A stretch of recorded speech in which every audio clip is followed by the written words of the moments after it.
제목으로 말씀을 함께 나누고자 합니다. 우리가 참 복에 관심이 많죠. 더 정확하게 말하면 우리가 복을 좋아합니다. 우리 한국 사람들 얼마나 복을 좋아했던지 제 어릴 때 기억에 가구에도 장에도 한자로 복이라고 쓰여 있고 숟가락에도 복이라고 쓰여 있고 심지어 머리맡에 베고 자는 베개에도 복이라고 쓰여 있었습니다. 그런데 우리 기독교인들이 이 복에 대해서 잘못된 생각을 갖는 게 있습니다. 두 가지인데 먼저는 이 복이라는 것을 그저 세상에서 잘 되는 것이라고 여기는 것입니다. 그러니까 세상에서 남들보다 내가 조금 더 잘 살고 조금 높은 자리에 오르고 뭔가 상대적인 부를 누리는 것, 또 자녀들이 잘 되는 것을 복이라고 여깁니다. 물론 그게 복이 아닌 건 아니지만 그것만을 복이라고 했을 때 이제 문제가 되는 것입니다. 그러니까 세상 사람들이 생각하는 복의 개념과 우리 그리스도인들이 생각하는 복의 개념과는 조금 달라야 되겠죠. 그런데 그냥 같게만 생각하는 것입니다. 세상에서 잘 되는 것이 복이다. 반대로 아예 복이라고 하면 그것을 거부하는 분들이 있습니다. 특별히 신앙이 좀 경건하다고 하는 분들에게서 이런 현상들이 나타납니다. 복, 이 세속적인 것이다. 불경건하게 들린다라는 것입니다. 그런데 성경을 보면 성경에 참 복에 대해서 많이 이야기를 합니다. 하나님께서 천지를 창조하시고 처음에 아담에게 최초로 하신 말씀이 무엇인지 아십니까? 복을 주시며 땅을 정복하라. 생육하고 번성하라. 아담에게 복 주신 것이 최초의 말씀이었습니다. 하나님께서 아브라함을 부르셨을 때도 마찬가지입니다. 그에게 첫 번째 하신 약속의 말씀이 너는 복이 되겠고 천하 만민이 너로 말미암아 복을 받으리라. 복에 대한 말씀을 하셨습니다. 예수님도 그렇습니다. 예수님께서 공생애를 시작하시면서 처음 설교 말씀을 하실 때 8가지 복에 대해서 설교하셨습니다. 팔복이라고 우리가 부릅니다. 그러니까 성경에서도 복에 대해서 아주 많이 다루고 있고 이 복을 굉장히 중요하게 여긴다는 사실을 우리가 알 수가 있습니다. 그러니까 복에 대해서 이야기하는 것, 복을 사모하는 것 자체는 문제가 되지 않습니다. 문제는 무엇이냐면 그 복이 어떤 복이냐라는 것입니다. 무엇이 진정한 복이냐 하는 것입니다. 세상 사람들이 생각하는 것처럼 다른 사람들보다 내가 조금 더 상대적으로 우월한 것, 뛰어난 것, 잘 사는 것 그런 것이 아니라 성경에서 말하는 참된 복이 있습니다. 오늘 시편의 1장 1편 처음 말씀은 복 있는 사람으로 시작하고 있습니다. 하나님이 말씀하시는 복이 무엇인가? 정말 복된 사람은 어떤 사람인가? 오늘 본문에서 먼저 3가지로 말씀합니다. 오늘 본문 1절 말씀입니다. 함께 읽겠습니다. 복 있는 사람은 악인들의 꾀를 따르지 아니하며 죄인들의 길에 서지 아니하며. 복 있는 사람은 어떤 사람인가? 전혀 세상의 기준과는 다른 말씀을 하고 있는 것이죠. 악인들의 꾀를 따르지 않는 사람, 죄인의 길에 서지 않는 사람, 오만한 자의 자리에 앉지 않는 사람이 복되다라고 말씀을 하십니다. 아마도 세상 사람들에게 어떤 사람이 복이 있는 사람입니까? 묻는다면 이렇게 말하겠죠. 자녀가 잘된 사람, 경제적으로 염려가 없는 사람, 나이가 들어도 건강한 사람, 무병장수한 사람. 이 복의 공통점은 무엇이냐면 자기 중심적으로 생각한다라는 것입니다. 그러나 진정한 복이라는 것은 하나님과의 관계에서 나오는 것입니다. 하나님과의 관계가 어긋나 있으면, 틀어져 있으면 아무리 세상적 기준으로 봤을 때 잘 되는 것처럼 보인다 할지라도 진정한 복이 아니라는 것입니다. 오늘 악인의 꾀, 죄인의 길, 오만한 자리 이런 이야기를 하는데 이런 것들 악인들의, 죄인들의 어떤 한 부분만을 이야기하는 것이 아닙니다. 늘상 하나님 말씀대로 살다가 한순간 미끄러지고 실수하는 그런 연약한 부분을 가지고 말하는 것이 아닙니다. 이런 사람들, 늘상 그렇게 살아가는 어떤 생활 습관을 가진 사람들을 이야기하는 것입니다. 그런 사람들은 진정한 복을 누리지 못하는 사람들이라 이야기하는 것이죠. 하나님과의 관계가 끊어져 있으면 진정한 하늘의 복을 누리지 못하는 것입니다. 오늘 악인들의 꾀를 따라가는 것, 따라간다라는 말의 의미는 따라서 걸어간다라는 것입니다. 그 악인들의 길에 걸어가면서 죄인의 길에 서 있는 사람, 걸어가다 서다, 걸어가다 사다 하다가 오만한 자리에 앉는다. 이 앉는 것이 잠깐 앉는 것이 아니라 아예 눌러 앉는 것을 말합니다. 그러니까 고착화되어 버린 것, 아예 습관이 되어 버린 것을 말하는 것입니다. 우리가 살아가다가 아무리 의롭게 살려고 노력한다 할지라도 순간 죄로 인하여서 넘어질 때가 있습니다. 지금 그것을 이야기하는 것이 아닙니다. 그냥 늘상 그냥 죄된 습관에 머물러 눌러 앉아 있는 사람을, 죄된 삶이 거의 생활의 습관이 되어 있는 사람을 지금 이야기하는 것입니다. 여러분, 죄라는 것이요, 처음에는 우리가 사실 조금 그냥 핀트가 어긋났을 뿐인데, 근데 그 어긋남의 시간이 길어지면, 처음 각도가 조금 틀어져 있어도 그 시간이 길어지면 나중에 결과적으로는 하나님이 뜻하는 것과 전혀 정반대의 자리에 서 있는 우리의 모습을 보게 되는 것입니다. C.S. 루이스라는 사람이 쓴 유명한 신학자인데, 스크루테이프의 편지라는 책이 있습니다. 스크루테이프의 편지. 이 책의 내용이 굉장히 재밌습니다.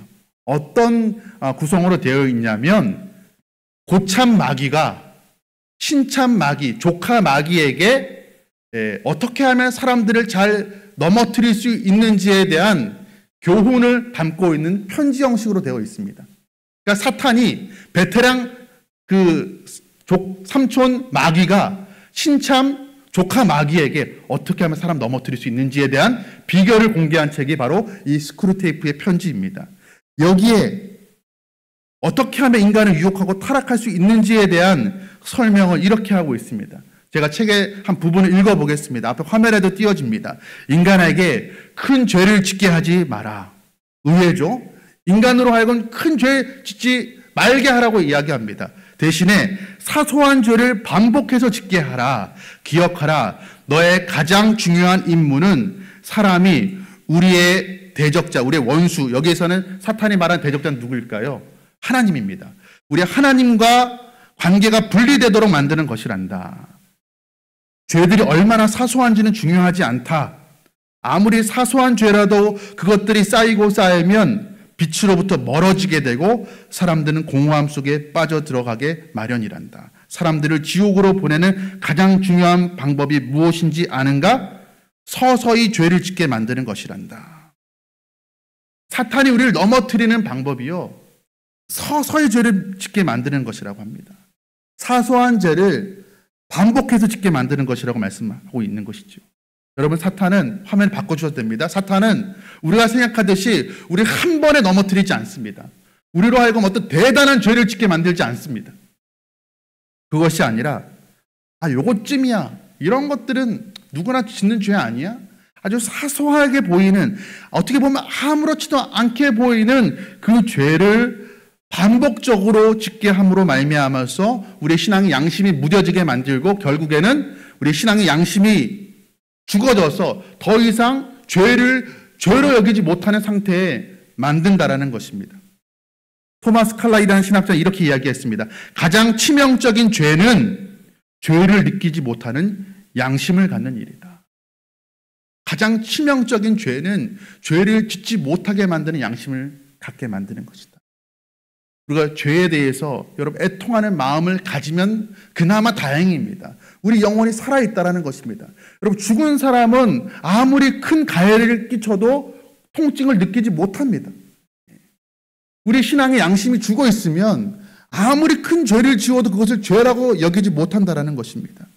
여러분, 하나님을 진실로 믿는 사람은 죄에 대해서 민감해질 수밖에 없습니다. 이것이 얼마나 큰 죄인가, 큰 죄만 짓지 않으면 되는 것 아닌가라고 생각하지 않는다라는 것입니다. 이것이 과연 하나님께 영광이 되는 것인가, 아니면 이것이 사소해 보인다 할지라도 하나님의 영광을 가리는 죄인가라고 우리는 물어야 됩니다. 작은 죄에도 민감해야 된다는 것이죠. 그럼 죄에 대해서 민감하지 못한 사람은 하나님에 대해서도 민감하지 못한 사람입니다. 다시 말해서 우리가 죄 짓는 것에 무뎌지면요, 하나님에 대해서도 무뎌집니다. 꼭 같이 갑니다. 그 죄 짓는 것을 대수롭지 여기지 않게 대수롭지 여기지 않는 사람은 반드시 하나님에 대해서도 대수롭지 여기지 않게 된다는 거예요. 나는 죄는 대수롭지 않게 여기지만 나는 하나님은 정말 소중한 존재를 여겨 라고 말한다 할지라도 그것은 같이 갈 수가 없습니다. 하나님에 대해서 우리가 안다라는 것은 달리 말하면 무엇이냐면 죄가 무엇인지에 대해서 더 정확하게 안다라는 것입니다. 작은 죄, 사소한 죄, 내가 반복적으로 짓는 죄, 이 정도쯤이야 누구나 다 짓는 죄 아니야? 이건 죄도 아닐 거야 라고 생각하는 그 죄가 혹 우리에게 무엇이 있는지 이 시간에 한번 돌이켜보길 바랍니다. 여러분, 큰 태풍에 살아남는 큰 거목도 작은 벌레가 들어와서 그 벌레가 그 나무를 죽게 만들기도 합니다. 이것이 바로 죄의 영향력입니다. 시작은 굉장히 아주 미비하지만 결국에는 우리 영혼을 갉아먹고 우리 영혼을 죽게 만드는 것이 바로 이 죄의 무서운 영향력이라고 할 수가 있습니다. 처음부터 작심하고 죄의 길로 들어서는 사람은 아무도 없습니다. 처음부터 큰 죄를 짓기를 결단하고 죄를 짓는 사람은 아무도 없습니다. 처음에는 그저 호기심으로 남들 다 하니까 이 정도쯤이야. 그리고 직접적으로 죄의 길에 들어서지 않아도 곁에 서서 그냥 바라볼 뿐입니다. 구경할 뿐입니다. 그러다가 한 발 내딛게 되는 것이고 한 발을 내딛었다가 두 발 담그게 되는 것이고 온 몸을 담그게 되는 것이죠. 점점 죄 속에 빠져들어가서 결국에는 그곳에 눌러 앉게 된다는 것입니다. 그래서 오늘 하나님께서 말씀하십니다. 복된 삶을 살기를 바라는가? 정말 복 있는 사람은 어떤 사람인가? 악인들의 꾀를 따르지 않는 사람이란다. 죄인들의 길에 서지 말아라. 오만한 자리에 단 한순간이라도 앉지 말아라. 예수님께서 말씀하십니다. 여러분, 성경이 우리에게 죄는 모양이라도 버리라 그렇게 말씀하셨습니다. 그렇게 말씀하신 데는 이유가 있는 것입니다. 처음에는 껍데기뿐이에요. 처음에는 모양뿐입니다. 그러나 그것이 반복해서 짓게 되면 그 모양이 실제가 되는 것이고 실제가 된 죄가 우리의 삶을 통제하게 되고 결국에는 우리가 하나님의 지배, 하나님의 말씀의 지배가 아니라 죄의 지배를 받게 되는 죄의 노예가 되어버리는 그런 비참한 신세로 전락해버리고 마는 것입니다. 오늘 말씀에서 복 있는 사람이 하지 않는 세 가지의 특징에 대해서 먼저 말씀을 드렸습니다. 그렇다면 정말 복 있는 사람은 어떻게 살아가는 삶인가에 대해서 이어서 오늘 성경은 우리에게 가르쳐주고 있습니다. 2절 말씀입니다. 함께 읽겠습니다. 오직 여호와의 율법을 즐거워하여 그의 율법을 주야로 묵상하는 도다. 하나님의 율법을, 하나님의 말씀을 즐거워하는 사람. 그래서 너무 그 하나님의 말씀을 즐거워하여서 밤낮으로 그것을 가까이 하고 읽고 묵상하는 사람이 복된 사람이다라고 말씀을 하고 있습니다. 그러니까 내가 좀 건강하지 못해도, 내가 좀 자녀가 내 뜻대로 커지지 않는다 할지라도, 내가 경제적으로 좀 어렵다 할지라도 내가 여호와의 율법을 즐거워하고 그것을 늘 가까이 하고 있으면 하나님 보시기에 복된 사람이라는 것입니다. 믿으시기 바랍니다. 내가 하나님 말씀을 너무나 사랑하기 때문에, 하나님과 함께 있는 시간이 너무나 즐겁기 때문에 그 어떤 시간보다, TV 보는 시간보다, 우리 인터넷하고 인스타그램하고 다른 SNS 하는 시간보다도 하나님의 말씀 있는 그 시간을 즐거워하는 사람이 복된 사람이라고 말씀하고 있습니다. 하나님의 말씀을 읽으면서 그 말씀을 통하여서 우리를 향한 하나님의 그 사랑의 메시지를 깨닫는 사람, 그래서 늘 말씀과 가까이 하는 사람이 바로 복된 사람이라고 오늘 성경은 우리에게 가르쳐주고 있습니다. 여러분, 우리가 정말로 하나님을 사랑하면 하나님을 사랑하는 자만이 그때 비로소 신앙생활을 할 수가 있는 것이죠. 하나님을 사랑하지 않고도 얼마든지 교회에는 나올 수 있습니다. 예배는 드릴 수 있습니다. 그러나 거기에 하나님을 향한 사랑이 빠져 있으면 그것은 종교생활입니다. 하나님을 사랑해야 비로소 시작되는 게 신앙생활인데, 그런데 하나님을 사랑하게 되면 반드시 나타나게 되는 게 있습니다. 그것이 무엇이냐면 주의 말씀을 주야로 묵상하는 것입니다. 여러분, 죄로 물든 사람, 죄악에 빠진 사람은요, 죄 짓는 것에 밤낮을 가리지 않습니다. 게임에 중독된 우리 어린 학생들이 있다면 밤낮을 가리지 않죠. 밥 먹는 것도 잊어버립니다. 이와 마찬가지로 우리가 정말 하나님을 사랑하게 되면 밤낮 할 것 없이 하나님의 말씀을 가까이 하게 된다는 것입니다. 아마 다 그런 경험들이 있을 것입니다. 누군가를 사랑했을 때, 연애할 때 밤낮을 가리지 않고 통화하지 않습니까? 사랑하는 연인한테 전화가 왔는데 밤에 왔다고 해서 어떻게 이렇게 밤늦은 시간에 교양 없이 전화하느냐고 면박을 주는 사람은 없습니다. 그렇죠? 자다가 잠결에 받아도 내일 통화하지 하지 않고 1시간, 2시간 뭐 때로는 밤을 새면서까지 통화하지 않습니까? 저는 그런 경험이 없지만서도 아마 여기 계신 분들은 그런 경험이 있으리라 생각이 듭니다. 하나님을 사랑하게 되면 정말 말씀을 가까이 하고 싶어지게 되는 것이죠. 말씀을 묵상하는 자가 복이 있다 했는데 여기서 묵상한다는 것은 단순히 하루에 몇 장 정해놓고 그냥 읽는 것 정도가 아닙니다. 말씀을 읽을 때마다 그 속에서 살아계신 하나님을 만나는 것을 의미하는 것입니다. 그러므로 하나님과 하나가 되는 것을 뜻하는 것이에요. 여러분, 하나님의 말씀을, 그 하나님의 말씀이라는 것은 사실 우리를 향한 하나님의 연애 편지 아니겠습니까? 하나님의 말씀, 우리를 향한 그 하나님의 마음을 대하는 것보다 더 큰 즐거움이 이 세상에 어디 있겠습니까? 여러분, 이 말씀을 대하는 맛, 말씀에 대한 그 사모함, 즐거움을 가져야 정말 신앙생활의 참된 행복을 누릴 수가 있습니다. 그냥 성경을 읽고 지식적으로 어느 정도 하나님에 대해서 아는 것, 그 정도가 아닙니다.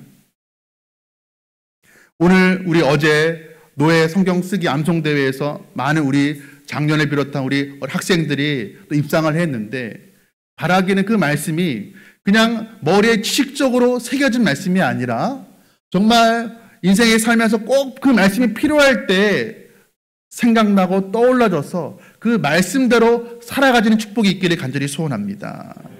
여러분, 말씀을 묵상한다라는 것, 말씀을 사모한다라는 것, 그 말씀을 통하여서 우리를 향한 하나님의 아버지의 그 따스한 그 마음을 이해하고 헤아리는 것이고, 그 말씀을 통하여서 우리의 삶 가운데 친히 다가오시는 그 하나님을 우리가 만나는 것입니다. 그로 말미암아 하나님의 말씀을 즐거워하는 사람이 바로 진정한 복된 사람이라고 성경은 우리에게 가르쳐주고 있습니다.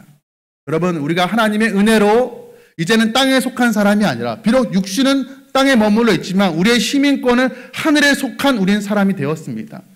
거듭난 사람이 되었습니다. 하늘에 속한 사람으로 우리가 변화된 이후에 가장 먼저 가장 두드러지게 나타나는 큰 변화는 무엇이냐면 말씀을 사모하는 마음이 생긴다는 것입니다. 말씀을 대하는 기쁨이 생긴다는 것이에요. 이전에는 그저 교회는 다녔지만 하나님 말씀에 대해 잘 알지 못했습니다. 그저 좋은 말씀, 그저 그냥 인격 수양에 좀 도움이 되는 말씀, 그냥 그 정도로만 여겼다라면 정말 예수님을 만나고 난 이후에는 내가 죄인됨을 깨닫고 예수님이 나의 정말 구세주 된다는 사실을 알게 되었을 때 이제 대하는 하나님의 말씀은 그저 인격 수양을 위한 말씀이 아님을 알게 되는 것이죠. 정말 이 말씀이 내게 생명 주는 말씀이구나. 정말 이것이 진리의 말씀이구나라는 것을 깨닫게 되면 누가 강제로 읽으라고 권면하지 않아도 말씀을 읽게 되는 것입니다.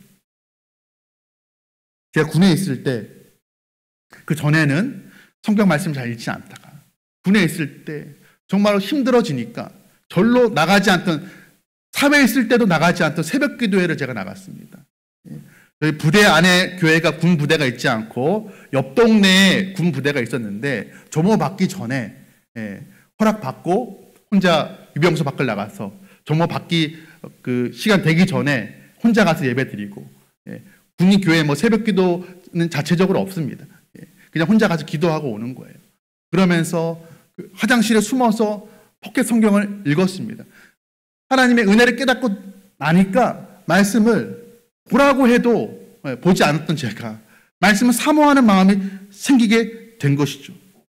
여러분, 세상의 것들로 우리의 마음을 채운다 할지라도 우리가 거기에 진정한 행복이 없다는 사실을 압니다. 잠깐뿐입니다. 내가 이것만 가지면 정말 행복할 것 같아 라고 해서 그것을 손에 얻었지만 이게 금방 이게 신상품이었던 게 내년 되면 바로 오래된 것이 되어버리죠. 세상의 것으로는 우리의 마음에 참된 행복을 가져다 줄 수 없습니다. 왜냐하면 하나님께서 그렇게 우리를 만드셨습니다. 하나님의 것으로 밖에는 채워지지 않는 영혼의 빈 방을 하나님께서 우리 안에 다 만들어 주셨습니다. 그래서 세상에 아무리 좋고 화려한 것을 내 마음 가운데 다 채운다 할지라도 우리는 그 안에서 진정한 만족을 누리는 것이 아니라 오히려 공허함을 느끼도록 하나님께서 우리를 그렇게 만들어 놓으셨던 것입니다. 여러분, 이 영혼의 빈방은 창조주 하나님을 만나야, 우리의 진정한 예수 그리스도를 만나야 이 영혼의 빈방이 채워지는 것입니다. 그때 우리가 진정한 행복과 참된 만족을 누리게 되는 줄 믿으시기 바랍니다. 이 세상의 모든 것들이 다 사라지고 내 건강도 사라지고 내 인생이 계획대로 되지 않는다 할지라도 주님의 말씀이 내 안에 거하면, 주님의 말씀이 우리를 향한 약속의 말씀 아니겠습니까? 이미 성취된 것도 있고 아직 성취되지 않은 것도 있습니다. 그런데 주님께서 하신 말씀이기 때문에 우리는 그 말씀이 반드시 성취될 것을 믿습니다. 새하늘과 새 땅이 우리에게 도래할 것을 우리는 믿고 우리의 육신이 죽는다 할지라도 우리는 주님과 같이 영광스러운 몸으로 부활하게 될 것을 믿습니다. 단순한 우리의 소망이 아니라 성경께서 그렇게 약속하셨고 약속하신 분이 하나님이라면 그 약속은 반드시 이루어질 것을 우리가 믿기 때문입니다.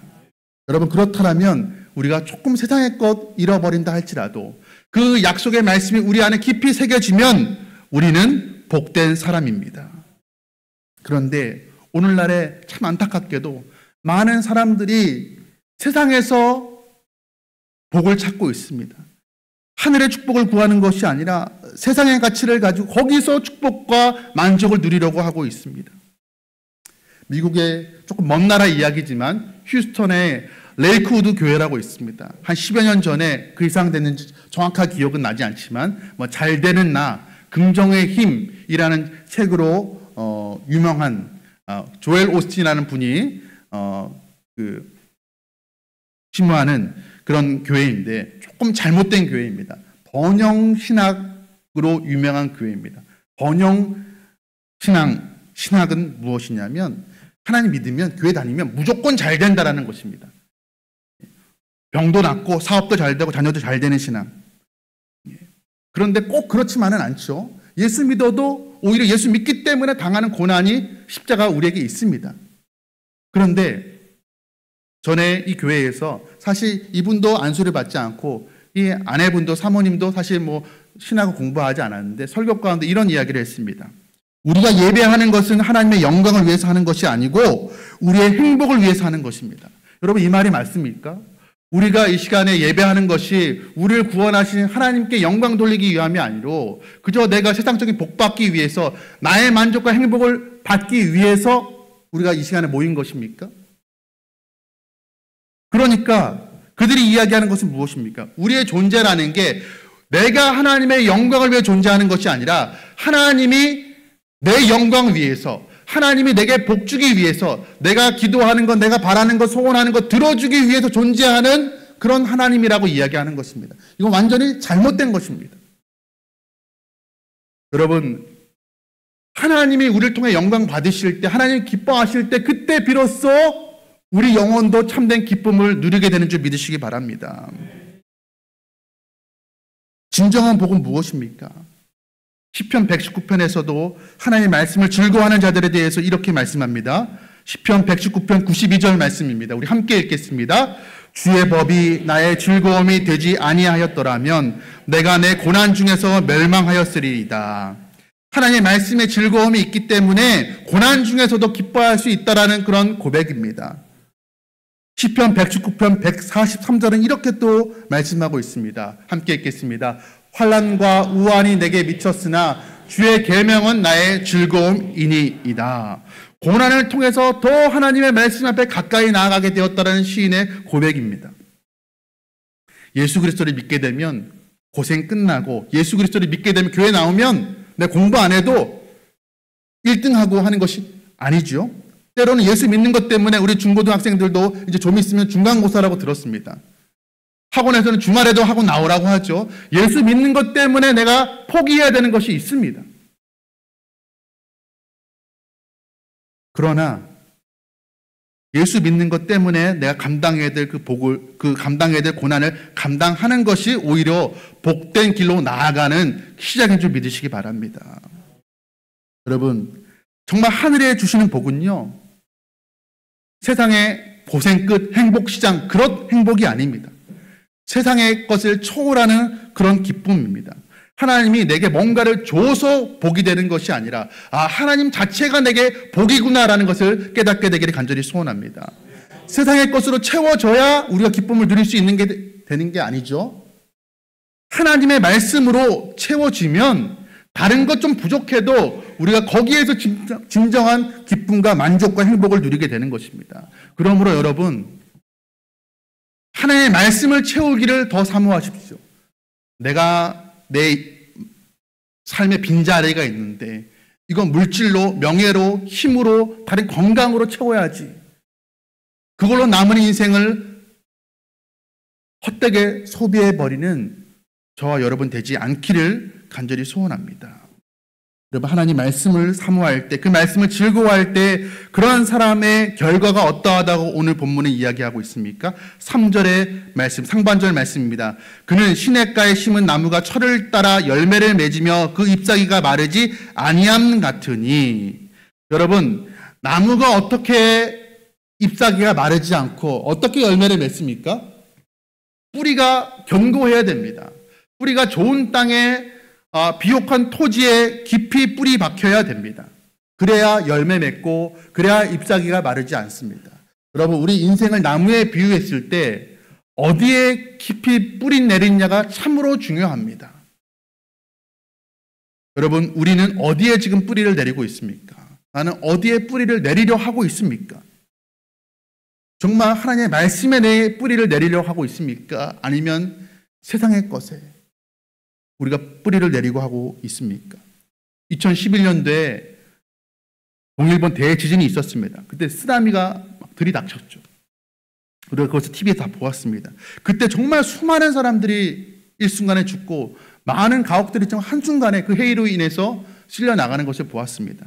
그중에 특별히 이와타 현에는 200년이 넘는 소나무 7만 그루가 있었습니다. 그 소나무가 굉장히 유명했습니다. 왜냐하면 그 높이가 어마어마했습니다. 25m 이상 되는 소나무들이었다고 합니다. 쓰나미 한 번에 그 모든 200년이 넘게 살아왔던 나무들이 다 쓸려갔는데 한 그루가 기적적으로 서 있었습니다. 그래서 일본 사람들은 그 나무를 기적의 소나무라고 불렀습니다. 대서특필되었습니다. 그런데 그 소나무도 결국 죽게 되었습니다.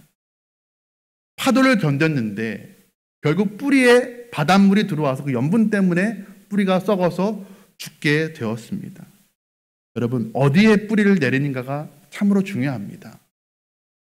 세상의 뿌리를 우리가 아무리 견고하게 아무리 깊이 내린다 할지라도 우리의 인생의 나무를 감당할 만한 것이 되지 못합니다. 우리가 내린 그 뿌리를 온전히 지탱해 줄 만한 것이 세상에는 없습니다. 그래서 하나님께서 오늘 우리에게 말씀하시는 것입니다. 하나님을 정말 즐거워하는 사람, 하나님의 말씀을 정말 기뻐하는 사람, 그런 사람이 정말로 신약가에 심겨진 나무요, 정말 뿌리를 잘 내려서 열매 맺고 잎사귀가 마르지 않는 그런 나무란다라고 우리에게 말씀하고 계시는 것입니다. 여러분, 세상의 물은 있을 때도 없고 끊길 때도 있습니다. 세상의 물은 마를 때가 있어요. 그러나 하나님의 말씀이라는 그 시냇가에 우리가 뿌리를 내리게 된다면 하나님의 그 말씀은, 하나님이 흘려주는 생명수는 절대 마르는 법이 없습니다. 그렇기 때문에 시절을 쫓아 때를 따라 열매를 맺게 되는 것이고 잎사귀가 마르지 않게 되는 것입니다. 여러분, 오늘 말씀에서 하나님께 말씀의 뿌리를 내린 사람은 결과적으로 그가 하는 모든 일이 다 형통하리로다라고 성경은 증언을 하고 있습니다. 여기에서 형통한다는 말이 고난이 없이 무조건적으로 잘 된다라는 것을 의미하는 것이 아닙니다. 꼭 고난이 있다 할지라도, 역경이 있다 할지라도 그의 삶 가운데 마침내 하나님의 계획하신 바가, 하나님의 뜻이 이루어지기 때문에 그의 삶은 형통한 삶이라고 말하는 것입니다. 요셉이 감옥에 들어갔습니다. 형통한 삶이 아닙니다. 잘된 삶이 아니에요. 누가 봐도 망한 삶입니다. 그런데 결국에 마침내 그 요셉을 통하여서 하나님 당신의 뜻을 이루어내셨습니다. 그것이 진정한 형통인 것입니다. 요셉이 총리가 되었기 때문에 형통한 것이 아니죠. 그의 삶 가운데 하나님의 뜻이 이루어졌기 때문에 형통한 것입니다. 여러분, 우리가 이 땅 살아가는 날 동안에 때로는 고난도 있고 역경도 있고 슬픔도 있습니다. 그렇다 할지라도 마침내 하나님께서는 우리를 향한 하나님의 계획과 뜻을 반드시 이루시는 줄 믿으시길 간절히 소원합니다. 그러나 악인은 그렇지가 않습니다. 악인은 오늘 본문에 보니까 바람에 나는 겨와 같다고 합니다. 여러분, 겉으로 봤을 때는 별로 다를 바가 없습니다. 알곡이나 쭉정이나 다를 바가 없는데 바람이 불어지면 알곡은 남고 쭉정이는 날아가게 됩니다. 겨는 날아가게 됩니다. 여러분, 겉으로 봤을 때 눈에 보기에는 그저 다를 바 없이 그냥 그럴듯하게 되는 것처럼, 잘 되는 것처럼 살아가고 있지만 결국에는 악인은 하나님의 심판대 앞에 서게 될 날이 올 것이라고 오늘 본문은 우리에게 가르쳐주고 있습니다. 이 세상 마지막 날에 하나님께 뿌리 내린 사람은 영원한 생명으로 살아가게 될 것이고, 세상에 뿌리 내린 사람은 바람에 나는 것처럼 사라지게 될 날이 온다라는 것입니다. 여러분, 사람들의 마지막은 어떠합니까? 오늘 하나님께서 한마디로 두 길에 대해서 설명을 하십니다. 오늘 6절 말씀입니다. 함께 읽겠습니다. 무릇 의인들의 길은 여호와께서 인정하시나 악인들의 길은 망하리로다. 여러분, 의인의 길을 하나님이 인정하신다라고 말씀하셨습니다. 그래서 인정한다라는 말이 어떤 의미냐면 깊이 안다라는 것입니다. 여러분, 하나님이 나를 깊이 알아주신다라는 것입니다. 그 누구도, 한 입을 덮고 자는 남편도 아내도 부모님도 자녀도 알아주지 못하는 내 속 깊음까지도 하나님께서 아주 깊이 친밀하게 아신다라는 것입니다. 그런 의미인 것입니다. 여러분, 누가 내 마음을 좀 헤아려주면 참 그 감사하지 않습니까?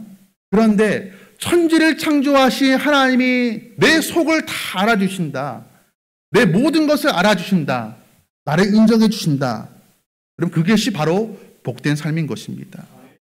나 같은 죄인, 아무것도 아닌 미물 같은 이 죄인을 하나님 나를 사랑하시고 나를 알아주시고 인정해 주신다면 그 삶이야말로 참 복된 삶인 것입니다.